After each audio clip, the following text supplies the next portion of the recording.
Hello, all, and welcome to another episode of Trade of the Week. Okay, so my trade of the week this week has been NAS100.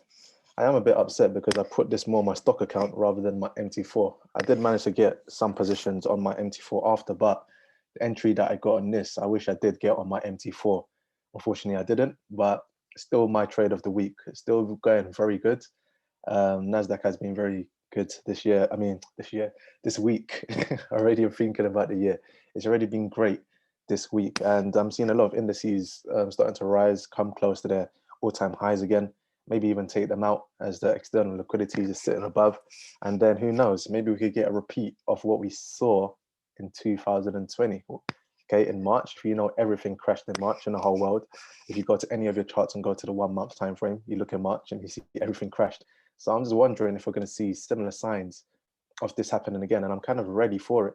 Okay, so right now I am cautiously buying a lot of things, but at the same time I'm buying up into areas where I potentially think things can fall from. So there's been variants of coronavirus 2.0, 2.2, 2.3, like it's just various things that keeps us in lockdown right now. So I'm just wondering how that's going to affect a lot of things moving forward in the coming months, and if we're going to get a kind of repeat of what we saw last year.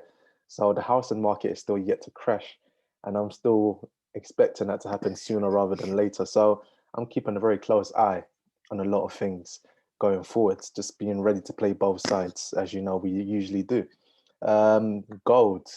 I did say to you guys last week, again, you could go back and watch the recording. I said I won't be expecting it to go any higher until we sweep the lows that we had previously. So as you guys know, I'm still holding sales. Okay, I'm still holding a sell from 3 weeks ago. Okay, nearly a month now, and I'm constantly hedging against myself for the buys until I do see the price action I want. Unless I do see that, then I'm gonna hold on to the sell. Okay, I said the sell will take me out whenever it's ready. So I did buy when it came down to this level. Okay, I narrowly missed my buy limit, so I had to manually execute. Okay, and then yeah, still got a decent entry. And then as the week ended, this is where we're currently sitting. Okay, so it's interesting, but again, I won't be surprised if we do get lower price action still.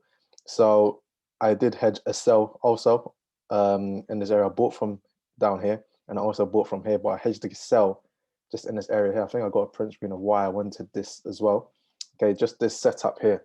I was just thinking, can we come into 1815 at 50% of our point of interest and then take out this internal low before heading up higher? Okay, and I won't still be surprised if something like that did happen next week, because when we're looking at the daily charts, then we do expect something similar of that nature to happen if we're going to get a big up move. So I am keeping a close eye on that as well. But in the meantime, I am buying. It's coming close to that stop loss that I did have. Okay, that I've been holding for about 3 weeks now, or 3.5 weeks, as you can see here. Okay, we sold from about 1955, and then since then just been holding, and that stop loss is just chilling around 1980. Just I said when it's ready to take out that high, it will take out that high. Until then, I'm going to keep it right there because I do expect lower price action. Until it takes that out and takes out this high, then I know we'll be heading higher. That's why I'm confident just holding it there. If that does happen, then cool. We've got to buy from this position now. Again, like I always say, we're always looking to play both sides of the market. Okay, never marry a trade idea. Okay, and like I say to my clients, as bad as it sounds, even when you're married, it's not like you're blind to. I'm talking as a male here that is into women. Okay, but let's just say you're married and you've got a beautiful partner, but it doesn't mean you're blind to other women in the world. You're still aware of what's around you, right? Okay, it's just like trading. Okay, yes, you might have the best trade setup in the world, but you're still aware of everything else that's happening around you. So even though I am selling, I'm still looking at potential buy opportunities and saying, what if I was wrong here? Then how do I take the flip side of that? So I'm always trying to put myself in a win-win situation. Okay, which is why I've got the sell here and the buys that I've been trying to get all through here, and it's finally came into the zone that I do want now.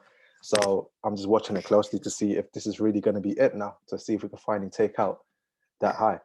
Okay, and then in regards to other pairs I caught, okay, on Friday was a very interesting day. Okay, we had NFP, we saw various things happening, and then the dollar looked weak. So I thought, the dollar's going to be weak. Then obviously we expect things like EURUSD, GBPUSD, gold, and all these other things, oil as well, to be going up. So yeah, based off that, just a simple kind of from the fundamental side and technical analysis and other things I've been reading and seeing from the more fundamental side, I was like, yeah, I would expect a weak dollar, and then that would mean other pairs should be rising. So caught a nice buy in Euro USD heading up currently. And here's GBP USD also. So decent trades that we managed to catch towards the back end of the week. Okay, so coming into the new week now, okay, Bitcoin's been on a rise again. So this weekend I've been looking at it more intimately.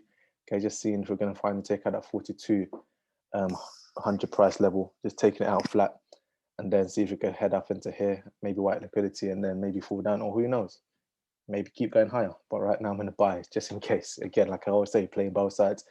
XRP, looking at those things, I'm still not convinced about it. I do want it to drop a little bit lower, okay, more into this IPA area over here, okay, and see if I could then catch another buy from there. But it's been going crazy since we were here and then done its thing. I was like, yes, and then it came crashing down. I said, no. So we'll be keeping a very close eye on that just to see what's happening, but I would prefer entry in here again if I was going to get in again. Okay, Ethereum, just I'm so upset about this one. So upset about this one because we had it all planned out, all marked up, and then we just didn't execute. And yeah, it was very upsetting. It was very upsetting. But yeah, you live and you learn. I'm just praying and hoping that somehow we come back, so I can actually get into that one. And Algo, Terrorist, this one's been beautiful. Okay, it's just doing its thing right now. Okay, and yeah, it just looks like it just wants to keep skyrocketing up, and it's got a lot of potential to the upside, a lot of potential to the upside. And then yeah, we've got all these other ones. So I'm not going to go into crypto too much, but in regards to how the week went, it was very interesting, and just touching on gold. If I come into this chart here, I think you guys would remember on my last video when I was just saying I do want it to come and sweep this area a little bit more, fill in this IPA area, and then we might get a big move up into 1920, taking out this high in the process, coming into here in the process, and then potentially filling this IPA in the 4 hour in the process. And who knows, maybe heading up into this candle we had, okay, August 20, and maybe even taking out that external high. Okay, I'm not sure why that's labeled out like that, but let's do it. External high. Okay, delete that I. So yeah, and then maybe coming out to, once it does sweep this external high, then we come into the quarter point of 2100. That'll be very nice. So with gold right now, we're in a very interesting place, very interesting place. So I'm just keeping a very close eye on things. And then, yeah, we'll see how this week ends up. But again, I might want to see one more move just down here to sweep last week's lows. And then if this area holds, that'll be very interesting. And then we see from there if we could finally start sweeping up everything that we left above here for the last 3 weeks or so. So that's my thing on gold. Again, I showed you that I'm already in a buy from the low and took some more as the market closed as well. Same thing with silver that we see. Okay, silver's actually done its thing now. It's done its thing very nicely. It's done exactly what, I mean, this is gold GBP. Sorry, I'll click on silver soon, but this has done exactly what we kind of wanted to do. I was watching this area and yeah, that did not play. Okay, and then we just swept this liquidity area here. Okay, just swept that. And just change that to the bottom one. Okay, liquidity wipe. Okay, we've done that and we've done this one as well. So both of them. Okay, very nice. Okay, very nice price action that we saw of both of them here. I'm gonna delete this one actually. Okay, but yeah, it's done its thing now. So very curious to see how NAD is gonna play above. Okay, so we've got this area that I do like a lot in here. Okay, we've got nice IPA through there. Okay, we've got this target up here. It is looking good. It is looking good. I do like that. So I'll be keeping a close eye on that again. Okay, we just got this IPA. What time frame is this? Okay, daily. Got a daily IPA through there. That should be on the right hand side now. Okay, got a daily IPA through there. So I do like that a lot. Okay, 1450, 1480. It's right there. And delete that for now. But I do like that. So we'll keep a close eye on that as well coming into the open. Okay, silver has been playing quite nicely. It's been playing quite nicely. Starting thing here has come down into here again, and then again Friday we saw playing off that nice area that we like to see. Okay, of just that nice remorse area. So that done its thing, not one I took, but when I was looking at it after, I was like, damn, I should have taken that. Okay, because I was looking at some potentials to the upside. Okay, platinum is doing its thing, but again, I would like it long term to come down into this zone right here, and then see if we can fill all this IPA through here. Okay, and potentially even head higher. So platinum's one that's very much on my watch list. Okay, oil, like I said, it's been very sweet. Okay, we've been talking about it going to $60 and higher for a long time. Initially, I wanted it to pull back more into these zones here before I got in. Okay, as you see, I had an alert and I still got that alert just in case. But I wanted it to come down into here before it started rallying up, and it just never wanted to come and fill us in. So I was just thinking, damn. Okay, just thinking, damn. But anyway, we know what we're doing here. So we know we've got future targets where we could come and take out and then potentially head up into that zone. But yeah, we've just been buying oil since around this area here, about 55. Okay, and it keeps on just steadily going up.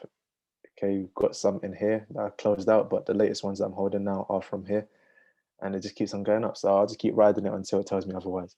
Okay, so we see GU. Oh yeah, this is a very sweet trade. Very sweet trade. One that I even forgot to print screen, so I can't even show you before and after, and I'm gutted because it would have been beautiful. Okay, not that I like to show off or anything, but it would have been a nice print screen just to say this is what is possible when you understand the way we trade and have confidence in your own trade ideas. Okay, I set a buy limit. I totally forgot about it for 2 days, and then all of a sudden I'm seeing the group chat going mad, and everyone's talking about GU. I'm like, what's happening? And then everyone's like, oh yeah, it's going on. I was like, oh, that's a nice trade. Then I looked at my MT4 about 5 minutes later. I was like, wait a minute, why am I in this trade? I totally forgot about it. Okay, but that's the beauty about setting buy limits and sell limits, just believing in your trade ideas. Okay, so I think I did have a late print screen of this. No, that's just that. Okay, EU, that's why I took it, again, based off our usual picture that I've drawn out. Okay, so very, very nice. Okay, and then yeah, this is the GU one. This is when everyone's there going mad, and I was like, "What's going on?" And then I saw it. I was like, "Damn, I should have print screened it before." So yeah, that was very interesting. But yeah, we'll see if we can head up into £1.38, taking out our target at £1.37. Okay, let's see if we could do that. Okay, 1.3760. See if we could take that out. But that is looking like it was looking like a very good trade. Okay, so when we come into here, we see we've got a lot of momentum to the upside. Okay, TP1's been smashed to 150. Okay, and then now heading to TP2, taking out that 13760 price level. So very, very, very nice one. Okay, there was a trade I had for GJ. Unfortunately, it didn't trigger me in. Okay, very clean setup. Very, very clean setup. It just didn't trigger me in. Okay, like and then when I was thinking the money execute, I was like, I'm already in too many trades. I'm just gonna let it ride. I'm wishing I didn't, but yeah, sometimes you just understand your own rules and not be greedy and just let things happen. Okay, but yeah, it was a nice trade at first. Okay, what was it? So what time frame was that? 2 hour, I think. Yeah. Okay. So it was a decent move. It was a decent move. Okay, so we was what am I trying to find where we were? Okay, here, yeah, I had that area here that I wanted up in here to come down into here, as you saw in the picture. Okay, TP1 fill that gap, and TP2 maybe down into here, but always TP1 is what we're looking at first. So yeah, we wanted to come into this zone, which he did. Okay, decent move before he done his madness. Okay, so it's dropped here about 90 pips and then boom. So yeah, exactly what I was looking for in regards to it coming here and potentially even coming to here before we head up. Okay, but it decided they wanted to use this one. So boom, exploded up. Okay, exploded up. Nice 200 pips. Unfortunately, I wasn't in it. Okay, and then Euro GBP, obviously GJ and GU is doing that. That means bets Euro GBP to do the opposite. And it didn't disappoint. Okay, it just literally done its thing, came up into here, boom, slammed down. Okay, so yeah, Euro NZD is floating. It's floating, it's doing its thing. Okay, so I do want that to kind of go up, and it's not bad so far. It's not bad so far. Euro USD, okay, we're looking at some potential areas in here where we could potentially sell from. Okay, but that's definitely not happening. I'm just gonna keep holding in buys. Okay, so that's not happening for sure. Okay, but initially at the start of the week, I wanted it to come into here and then drop. It was coming, and then it's just like, nah, just started tanking from there. So who knows? Maybe this week it might still come back into here and then tank. So I might have to readjust these. I'll readjust these for the new week, and then we'll understand what the dollar is doing when we find it open up properly again. So yeah, very interesting one. But again, I do see the dollar being bullish more long term. Okay, I do see it being more bullish for long term. This will be a pullback into this area here, and then we go again for next week or this whole month. But I do want the dollar to come back into the zone right here. So obviously, if that's happening, then we get a lot of bullish price action on gold. I mean, bearish price action on gold, GU, oil, things like that. Again, like I'm saying, I'm seeing very similar signs to what happened in 2020 around this time last year. So again, I'm keeping a very close eye on a lot of things, and some stocks are doing really well too. So yeah, my trade of the week was NASDAQ. Okay, I did take some of my MT4, and we all know MT4 pays better than stocks, obviously depending on how much money you put, but on a general basis, Forex usually does pay more. Okay, it's just more volatile. With stocks, you have to put a little bit more money in to get not as great returns. I'd rather put that money into my Forex trading account and then trade it that way. But again, everyone prefers different things. So whatever it is that you like, then go ahead with that. For me, I just prefer Forex to trade most things. So yeah, hope you guys have a great week. Have a great start to the week. Be productive as much as you can. Don't let this lockdown stop you from just living your life and being lazy. Have some rules in place for yourself, have some discipline, and that's how you go to the next level. So until next time, have a great week. Take care.